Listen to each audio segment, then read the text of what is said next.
This week on Engage the Sage. Hi everyone, I'm Don Saucier. Welcome to this week's episode of Engage the Sage. Our semester has just started, and I have a question for you. Are you in teaching shape? The reason I ask that question is that we're in about the second week of the semester, and I am not. I am tired. This teaching stuff is wearing me out. I'm imagining if you're anything like me, if you've just started your semester, you're probably experiencing something similar. The preparation for teaching, the emotional investment in teaching, the anxiety about teaching, that is probably wearing you out like it's wearing me out. So we're not in teaching shape yet. Now, in a couple of weeks, we're all going to be fine. But what I want to do today is give you some tips about how you can manage teaching before you're all the way in teaching shape. My first tip for what to do before you're in teaching shape is to schedule time to prepare. Now, this is especially important if you have a new prep, if you're teaching a class for the first time, but it's always important. Preparation is the first part of excellent teaching. You probably heard me talk about peace before in teaching, preparation, expertise, authenticity, caring, and engagement. Those are the 5 things that found excellent teaching. Preparation is number 1, and you should give yourself time to do that. What this preparation is going to do is not only get you ready to share content with your students, but it's also going to help you feel confident, especially early in the semester before maybe you're all the way confident in that class with that cohort. It's going to help you feel confident in the background material, your preparation, walking in. This is going to reduce your anxiety and keep that excitement high. Little caveat here though, do be wary of Parkinson's law. Parkinson's law basically says a task you do is going to take all the time that you give it. So if you give yourself 2 days to do something, it'll take 2 days. If you give yourself 2 hours to do something, it'll take 2 hours. So think about how much time you actually need to prepare so that preparation doesn't interfere with all of your other responsibilities. My second tip for how to deal with teaching before you're in teaching shape is to schedule time to repair. When I get done with teaching, and this is always true, but especially at the beginning of the semester before I'm in teaching shape, I get out of class, I go back to my office, and I crash. I am literally useless for a little while when I got out of class because I've invested so much emotionally, so much physically in my class to teach it.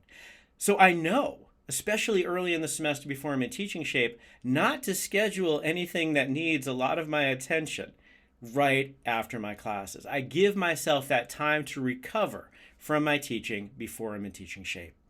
Now, you may want to do something that helps you recover. Maybe you're going to chat with a colleague, maybe you're going to watch YouTube videos, listen to music, go for a walk. Think about proactively what you can do to help yourself recover from what really is a stressful experience. I also think, again, this is always true, but especially at the beginning of the semester before I'm in teaching shape, to try to do something fulfilling, both personally and professionally, every single day, so the weariness and the fatigue from teaching doesn't become all-consuming.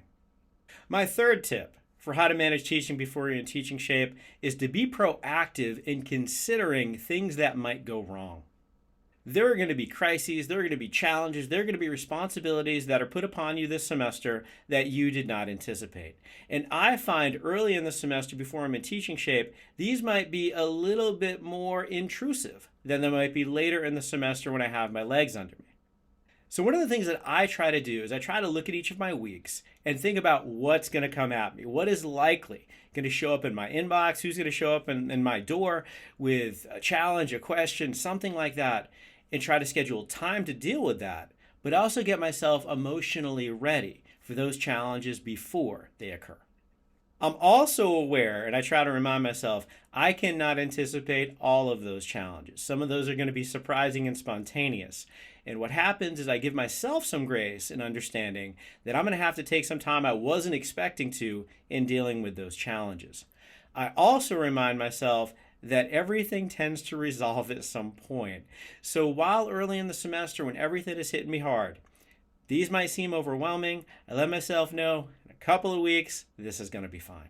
My fourth tip for how to manage teaching before you're in teaching shape is to connect with your colleagues. I'm willing to bet, again, at the start of the semester when I'm not in teaching shape, that my colleagues are also not in teaching shape. So this is a great time to commiserate with them, to share experiences, to share wins. We've talked about sharing wins before and how fulfilling that is. but allow yourself to connect with other people who are experiencing the same thing lets us know we're not the only one going through it. And I find that really reassuring. My fifth and final recommendation for how to deal with teaching before you're in teaching shape is to realize that part of the reason that you feel so fatigued, part of the reason that you feel so exhausted is because you care. I've said before that we have the best job in the world. I absolutely love the honor and privilege that I have to teach undergraduate and graduate students who want to learn my content. But that doesn't mean that it's always easy.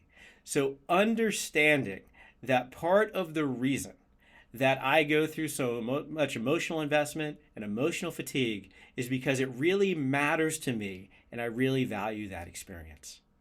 If you ever stop caring, if you ever stop being emotionally invested in teaching, it might be time to do something else. I get really tired. I get really exhausted because I want my students to learn and I want my students to succeed. That's really foundational for my teaching philosophy. And if supporting student learning and success is not foundational to yours, maybe you got to rethink that teaching philosophy. But part of the reason that early part of the semester beats us up so much is because we are thoroughly invested in providing that excellent educational experience for our students. One of the things that we worry about, I know that I definitely worry about this, is messing up in class. I also remind myself before I'm in teaching shape, when I'm really concerned about setting the tone for my semester, is we get a lot of do-overs. If something doesn't go great in one class, I've got another class. Something doesn't go great in the first week, I've got a second week. You have opportunities to recover content, to revisit assignments, and all of those kind of things. And what I try to remind myself of is that this gives me an opportunity to not get too invested in any single moment in my class. I will have an opportunity to redo that moment. So I remember, or I try to remind myself, that even though I'm not in teaching shape yet, I will be, and I got this, and you got this too. So I hope those tips are going to help you navigate that beginning of the semester before you're in teaching shape so that you can enjoy it. And then when you're in teaching shape, it's going to be phenomenal. In the comments below, I would love to hear any recommendations that you have about how to get into teaching shape faster. I would also love to hear about how you manage the fatigue before you're in teaching shape. Thank you for watching this episode of Engage the Sage. Please like, subscribe, sign up for notifications, share us on social media, and we'll see you next time on Engage the Sage.